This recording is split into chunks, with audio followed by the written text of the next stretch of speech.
Siyata Dishmaya, Parashat Shiur Torah, Parashat Devarim.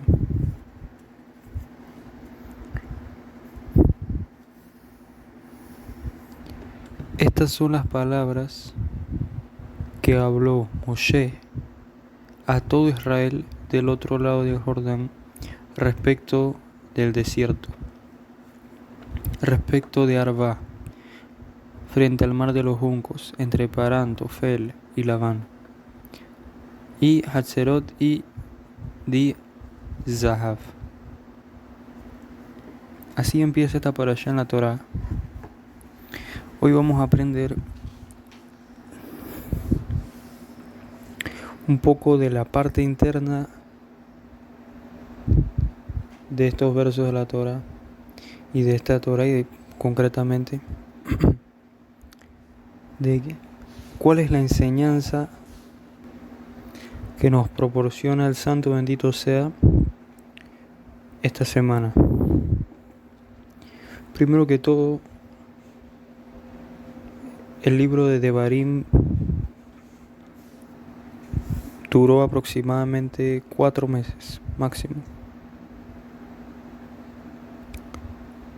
La Torah, hay una regla en el estudio de la Torah, que la Torah no necesariamente sigue orden cronológico. Básicamente, Devarim, como libro totalmente todas las parashiot, son los Shiur Torah de Moshe Rabenu, lo que Moshe Rabenu decía a todo el pueblo de Israel como está escrito.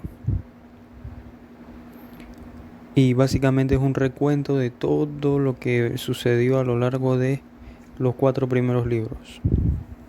Y es interesante si uno observa una de las primeras profecías que tuvo Moshe Rabenu en conversación con el Santo bendito sea Kadosh Baruj Hu.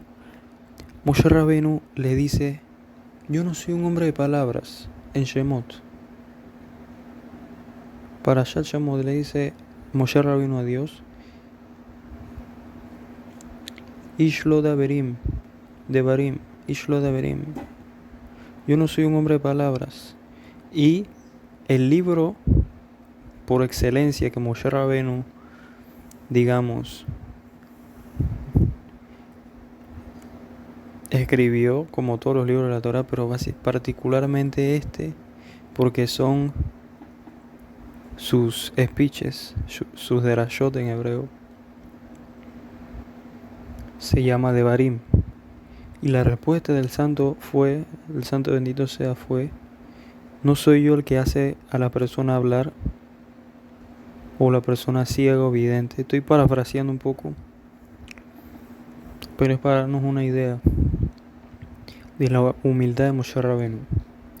Moshe Rabenu, como lo dictaminan los 13 principios de la Torah, fue el más grande de los profetas. Y la propia Torah, el Creador mismo, atestigua de la gran humildad de Moshe Rabenu. Y toda la Torah, si uno la estudia con atención y uno pone bajo lupa cómo se comporta Moshe Rabenu, qué dice Moshe Rabenu, uno se da cuenta de eso. Y Bezrat Hashem nos vamos a dar cuenta de las virtudes de Moshe para emular a Moshe.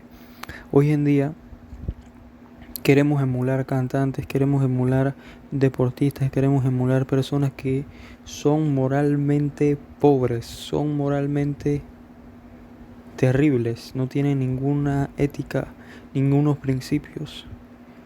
Al contrario, tienen antivalores, promueven promiscuidad, promueven ego, falta de consideración,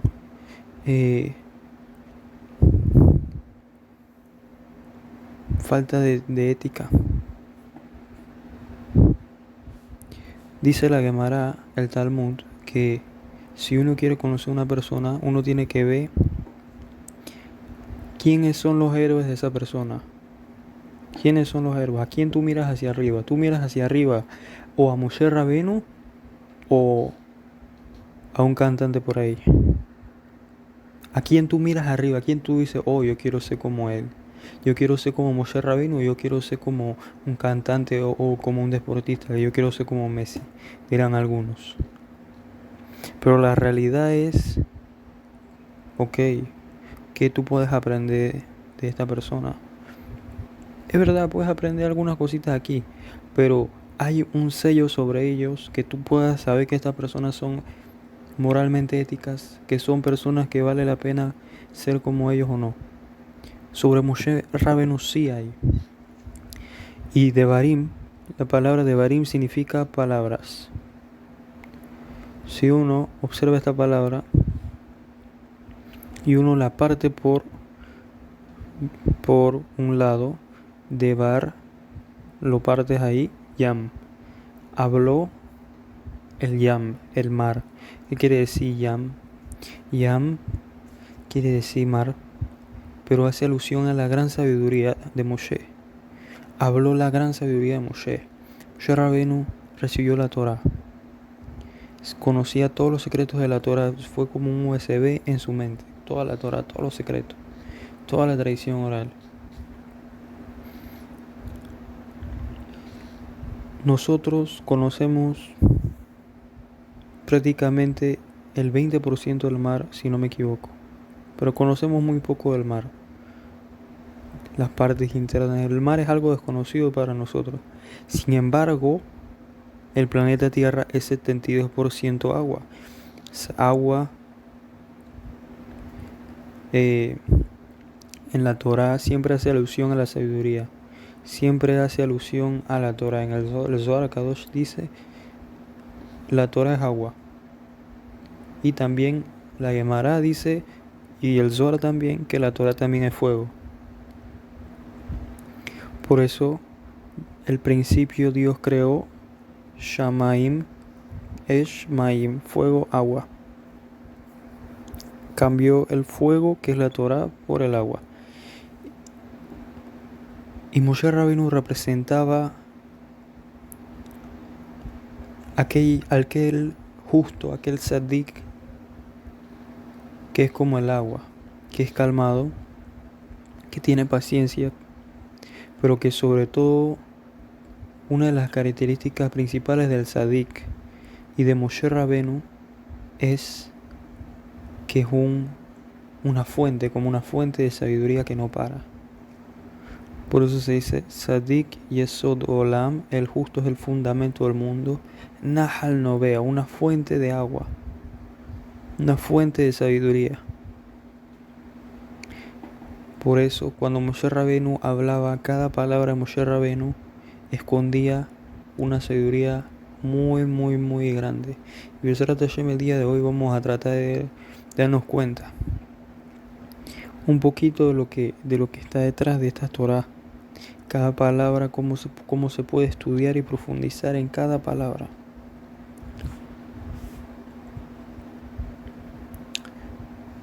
También, si uno saca la gematría de Yam, mar, da 50.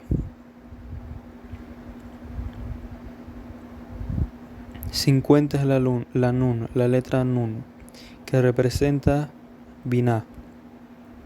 Y el mundo de Binah, la sefira de Binah. Que toda la Torah gira en torno a conectar Binah con Malhut, a unir el mundo de arriba con el mundo de abajo.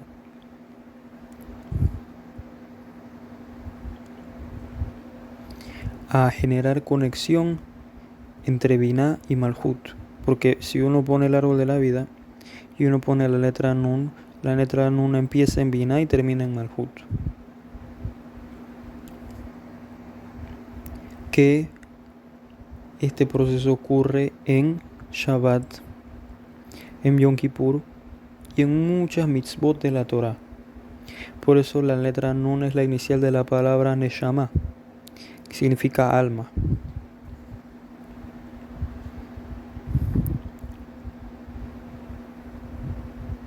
Ahora, la palabra Devarim como valor gemátrico tiene 256, vale 256.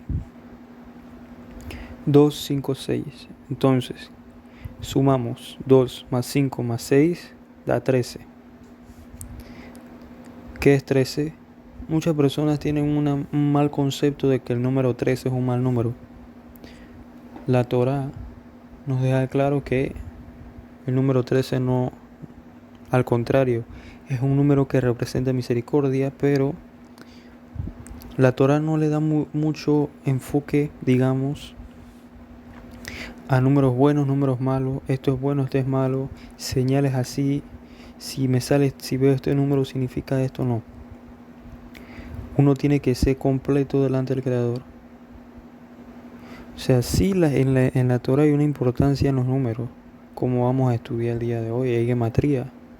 Las letras hebreas son números, se pueden sacar un valor gemátrico, pero no significa que eso sea algo para sacar suertes.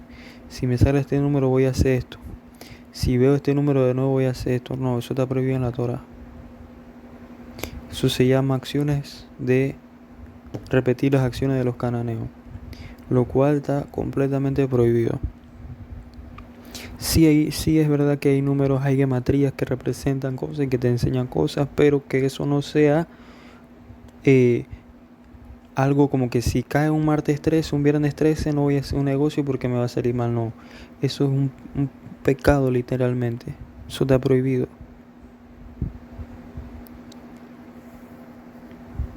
A eso me refiero. Entonces, pero el número 13 hace alusión, en este caso, a los 13 atributos de misericordia. Moshe Rabenu fue la primera persona que escuchó los atributos de misericordia y los escuchó del Creador mismo. El Creador mismo le reveló estos atributos, que en sí son, digamos, nombres de Dios que generan misericordia sobre el mundo. Y Moshe Rabenu, como es el arquetipo del Sadik, del justo, él tenía estos 13 atributos de misericordia sobre él. Y vamos a darnos cuenta a partir de ahora. Moshe Rabenu empieza su primer shiur o uno de sus últimos shiur. Dio muchos shiurim en su vida, muchas clases de Torah, pero cuando ya sabe que se está acercando su momento, luego de que ocurrió una guerra en Midian, Moshe Rabenu sabe que pronto va a fallecer, pero en realidad él sabe que se va a reunir con sus padres, Amram, que la Gemara dice que fue uno de los hombres que nunca pecó. Aún así él quiere asegurarse de que su nación no se descarríe y les va a dar digamos, un musar muy fuerte. Va a tratar de despertarlos, va a tratar de poner temor de Dios sobre ellos. Y lo hace porque Él tiene misericordia al pueblo de Israel.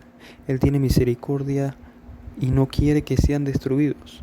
Porque en Parashat Bejucotai Moshe Rabenu vio lo que le iba a pasar en clara profecía al pueblo de Israel si no seguía esta Torah.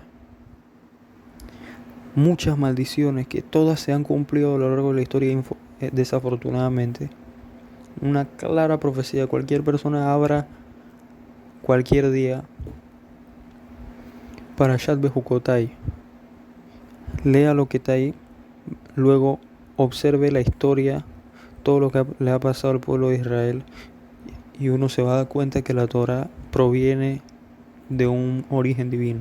No había forma de saber eso a detalle. Describe cosas a detalle. Entonces no vamos a entrar en ese tema. La forma que Moshe Rabenu tiene de darle un musar muy fuerte al pueblo de Israel es una forma, digamos, gentil, llena de misericordia. Y de aquí aprendemos que cuando uno quiere corregir a una persona tiene que asegurarse de hacerlo de una forma gentil, plácidamente, que la persona acepte y no directamente. ¿Por qué? Porque la propia Gemara dice que eso genera un efecto psicológico en la persona que hace que se vuelva peor. Y como Moshe Rabenu le recuerda de sus fallas, le dice respecto al desierto.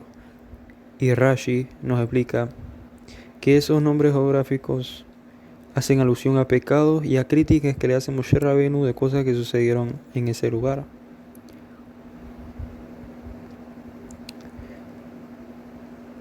Y luego que el pueblo de Israel salió del desierto, El pueblo se quejó de ser llevado a un desierto para que muriera de hambre, según lo que ellos veían en Shemot 16:1-3. Respecto a Arba, al parecer Rashi sostiene que este era el hombre de una llanura en particular, donde los judíos se dejaron seducir por las mujeres medianitas en Bamidbar 25:1-9. Frente al mar de los juncos, los judíos se quejaron. Dijeron, ¿acaso no habían tumbas en Egipto? Shemot 14:11. Entre Parán, los espías fueron enviados entre Parán, Tofel y Labán. Rashi cita las palabras de Rabbi Yohanan. Hemos revisado todas las escrituras. No hemos hallado ni un solo lugar con el nombre de Tofel o Labán. Más bien, ambas palabras aluden a las quejas sobre el maná. Tofel se puede interpretar como tifilut, y Labán como Labán blanco, que era el color del maná. Shemot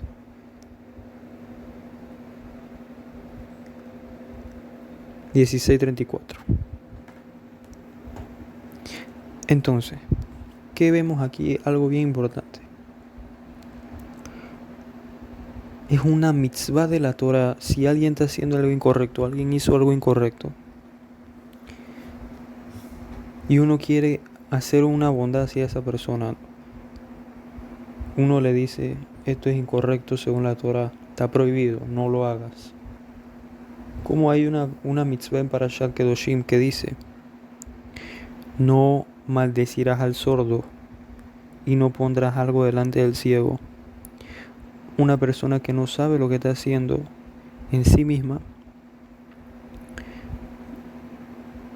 digamos, cae en esta categoría, y es un precepto decirle, la Torah dice no mentir, la Torah dice no robar, la Torah dice no matar, y cuando humillas a una persona eso es como matar. La Torah dice está prohibido hacer la shonara, aunque sea verdad, estás asesinando a esa persona, estás destruyendo su reputación. ¿Cómo vas a hacerte llevar por eso? Vas a tener que venir a reencarnación, etcétera, etcétera, etcétera. Pero si uno empieza a atacar a la persona así, la Torah dice que hay que ser modesta. Si uno empieza a atacar a la persona así, la persona se pone en modo defensivo automáticamente, y uno tiene que saber hacerlo de una forma que la persona acepte.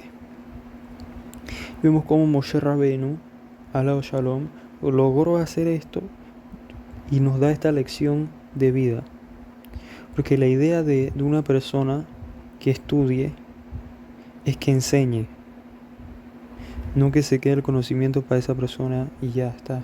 No, la idea es que el conocimiento del Creador se comparta. Las personas dejen de equivocarse, dejen de generar problemas en su vida, caos, etc. Ahora, la Torah empieza diciendo Ele Adevarim. Ele Adevarim. Estas son las palabras. ¿Por qué Ele Adevarim? Ele Adevarim, si uno cuenta, primera letra, L, Aleph, 3 letras, Dalet, 3 letras, Mem, da la palabra Adam. Adam es una contracción de Adam, David, Mashiach. Todos eran la misma Neshama, o digamos tenían la misma raíz de la Neshama. Adam, David, Moshe, o Adam, David, Mashiach. En estas palabras, en Ele Adevarim, se nos está dando una idea de la próxima redención, y que Adam, David y Mashiach, hay una interconexión entre estas almas, entre estos tiempos. Adam fue el primer hombre, justo en la mitad David Amelech, justo en la mitad Mashiach, y cada uno de ellos hizo una reparación para generar el Tikkun Olam. Adam era un tzadik, Dice la Gemara que cuando nosotros vayamos con la ayuda del Creador al jardín del Edén, vamos a ver a un personaje muy interesante que es Adán. Y él está en la puerta del jardín del Edén. Y le vamos a decir, mira todo lo que hemos sufrido gracias a tu pecado. ¿No te podías aguantar un poco? ¿Qué nos va a decir Adán? Yo hice un pecado, ustedes hicieron miles. Cada día. Y es verdad, Adán solamente hizo un pecado, hizo teshuvá, ayunó, creo que cientos de años. Adán era un tzadik y trajo una genealogía de Set, después toda la humanidad básicamente hasta Noah, que Noah según el Ari era la misma Neshama que Moshe Rabenu, y todo el pueblo de Israel proviene de Shem, y luego viene todas las generaciones Lot, Moab, y luego viene el rey David, y el rey David trae los salmos. Adán es el inicio y el rey David trae los salmos, que ya es un paso para la redención. Y luego viene Moshe y trae la Torah. Pero Moshe es el mismo que nos va a redimir en el futuro, prontamente en nuestros días, que es Mashiach. Por eso, uno de los nombres que dice la Gemara que tiene el Mashiach es Menashe. Moshe, el nombre Moshe, que se le agrega una nun. Porque una nun, como ya vimos, tiene una gran significancia en la Torah. Porque Moshe Rabenu llegó al nivel 49 de la Kedushá. Cuando sea Mashiach, que era Mashiach de tiempo, cuando, digamos, vuelve a reencarnación, como el alma de Mashiach, que tiene parte del alma de Moshe y el alma de David en una sola alma. Moshe, que ahora va a ser Menashe, va a llegar al nivel 50 de la Kedushá. ¿Por qué 50? 50 por 5 mundos por 10 sefirot. Las 10 sefirot de los 5 mundos, 5 por 10, 50. Y esa es la elevación que tenemos que tener durante nuestra vida. Tratar de llegar a ese punto. Es más o menos imposible, pero hay días específicos que se facilita ese acceso a Binah, como Shabbat, como Yom Kippur, etc. Ahora, la propia palabra de Barim la podemos permutar de varias formas. La primera forma que podemos permutar la palabra de Barim es Rabim Dalet, muchas Dalet. Dalet, si uno observa, tiene la forma de una persona inclinándose, prosternándose. Dice Bereshit, Abraham Avinu dice, Benishtahabe beneshuva alechem, y nos vamos a prosternar y regresaremos a ustedes. Si uno se da cuenta en los rezos del Sidur, se dice la Midá 3 veces al día, que es un rezo en el cual uno se prosterna 4 veces, 4 gematria Dalets. Y solo por el mérito de prosternarse y humillarse delante del Creador, uno adquiere la sabiduría y uno tiene el mérito de la redención. Por prosternarse y humillarse delante del Creador. Y por eso dice muchas Dalet, muchas veces te prosternas. Y esa idea de inclinarse es bajar el ego. Y Moshe Rabenu representaba el bajar el ego, porque Moshe Rabenu fue el hombre más humilde de la historia. Otra permutación es Bar Domi, que significa Bar Domi, hijos del descanso. Porque cuando una persona hace Shabbat, Uno descansa de palabras profanas. Uno descansa de palabras que no es necesario. Uno solo dice palabras de Divrei Torah, de Devarim de Divrei Torah. Y la Torah misma es muy estricta con las palabras. De todos los pecados que existen, robar, matar,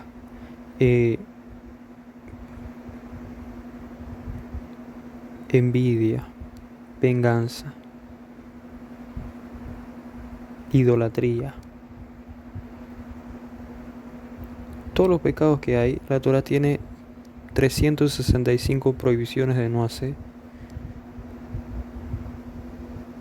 Solo con el pecado de la mala boca, de la Shon Hara y de Motzi Shem Ra, de la mala boca, de hablar mal, la Torah tiene, digamos, o el Creador diseñó una enfermedad específica para esta enfermedad, para esto.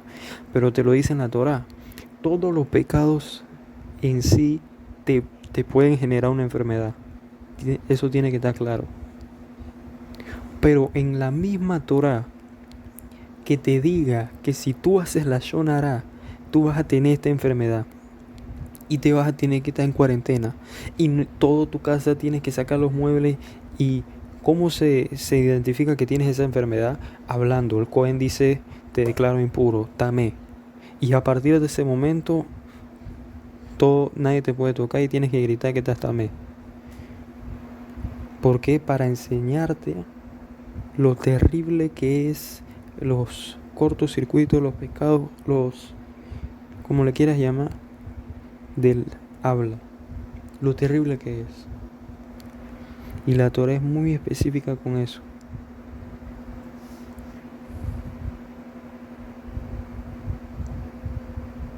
También se puede permutar en la palabra Rabí Dom o Dam, que significa sangre.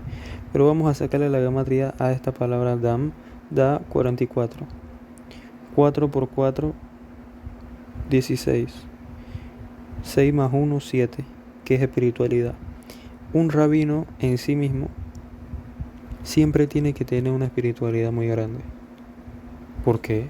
Porque él es el líder de una comunidad y ese líder tiene que tener la capacidad de elevar a los demás a un nivel elevado de espiritualidad, de conexión con el Creador.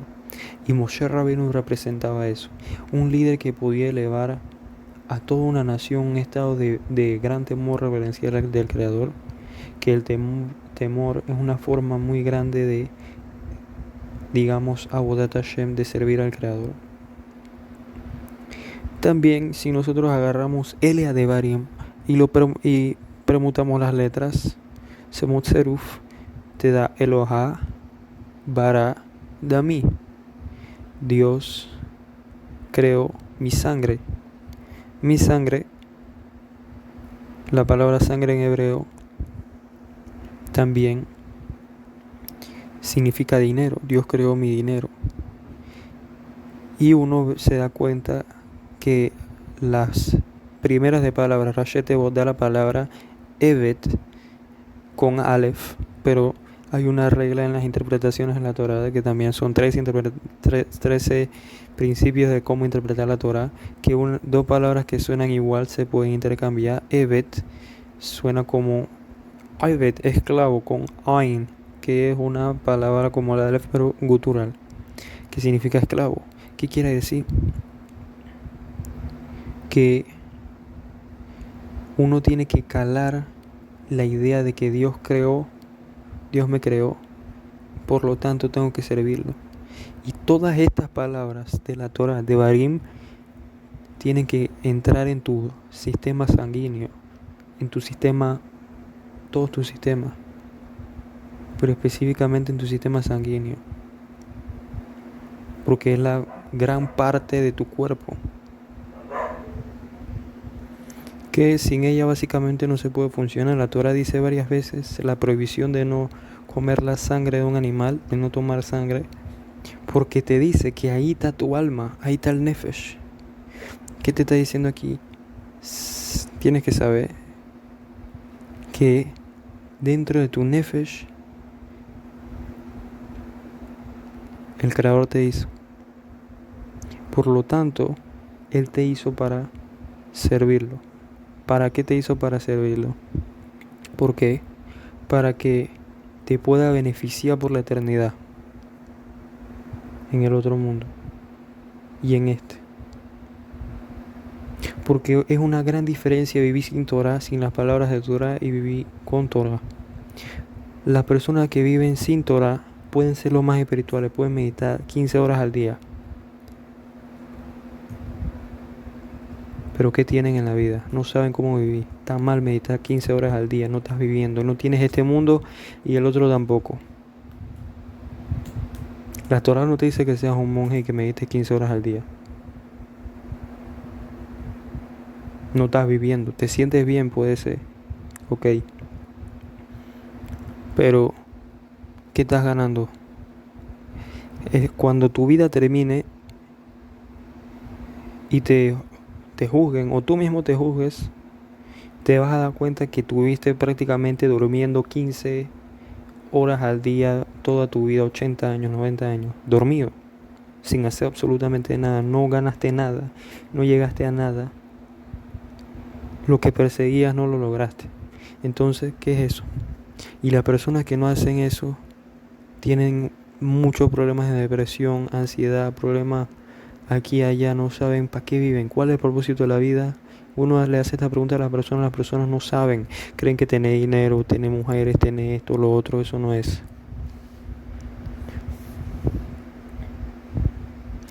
Y la idea de que tú seas esclavo del creador no es porque el creador necesita tener esclavos, no. Es porque si tú no tienes esa conciencia, tú no vas a comprender de alejarte del mal y hacer bien. No vas a poder hacerlo. Por ti mismo no. Y la prueba es que la gente cree que lo hace hoy en día y están enfangados y ni siquiera se dan cuenta. Están hundidos en el fango. Solo hay que ver quiénes son los líderes de nuestros países. ¿Quiénes son los líderes de nuestros países? Puros reshaim, puros malvados. ¿Por qué son malvados los que nos están dirigiendo? Porque no hay valores, porque no hay nadie sobre ellos. Cuando el ser humano no tiene a nadie sobre él, es como un animal. El ser humano tiene una parte animal, como un animal. Es peor que un animal, como estudiamos en Sharet Teshuvah. Cuando el ser humano no tiene a nadie sobre él, es peor que un animal. Porque el animal reconoce que alguien puede ser superior a él. Este animal que veo es superior a mí. Ok, no me voy a meter con él, lo voy a respetar. Me está dando comida, lo aprecio, lo respeto. El ser humano puede llegar a ser tan cruel, puede hacer cosas terribles por la falta de tener una superioridad, alguien superior. Y el Creador hizo esto precisamente y sabe que esa es la naturaleza del ser humano para generar una conexión entre nosotros y el Creador. Y esto tiene que calar dentro de nosotros, en nuestra alma. También que, volviendo a Adam, a la palabra Adam es gematria Geulah. La Kabbalah nos enseña que la redención es que todos los seres humanos llegamos a un punto de espiritualidad al mismo nivel que Adam Arishon, el primer hombre, que podía ver de una punta a la otra del universo. ¿Cómo él podía hacer eso? Porque él tenía la jochma, la sabiduría, estaba imbuido en una sabiduría que nosotros ni siquiera podemos llegar a imaginar. En una hora lograba ver el alma y la esencia de la creación de cada ser que se le cruzaba, y de esa forma le daba nombres. También otra permutación de la palabra Elea de Barim es Elohim Daber Aleph. El Dios viviente habló Aleph. Aleph significa unidad, uno, porque vale uno. ¿Qué quiere decir? Quiere decir Elohim es el nombre de Dios que corresponde y que tiene una gematria de la naturaleza. La propia naturaleza habla. ¿Qué habla? Que Dios es uno. Que Dios, el Creador, el Todopoderoso, es unidad. Y está en total control de cada situación.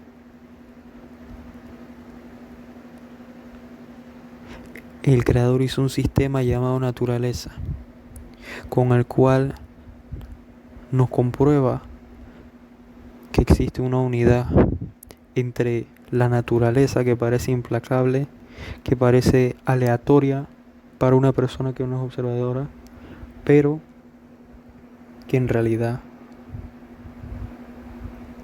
tiene un dirigente.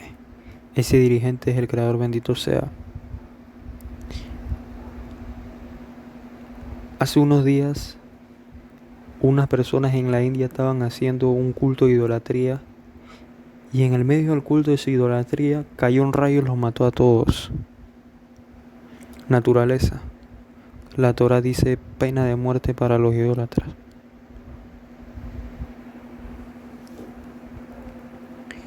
Todavía me quedaron cosas por comentar, pero Bezrat Hashem, con ayuda del Creador, que este shur nos dé a todos verajá, baslajá, bendición y éxito, que nos cuide y nos proteja de todo mal decreto, del Yetzer Hara sobre todo. Baruch Adonai Leolam, amén, amén.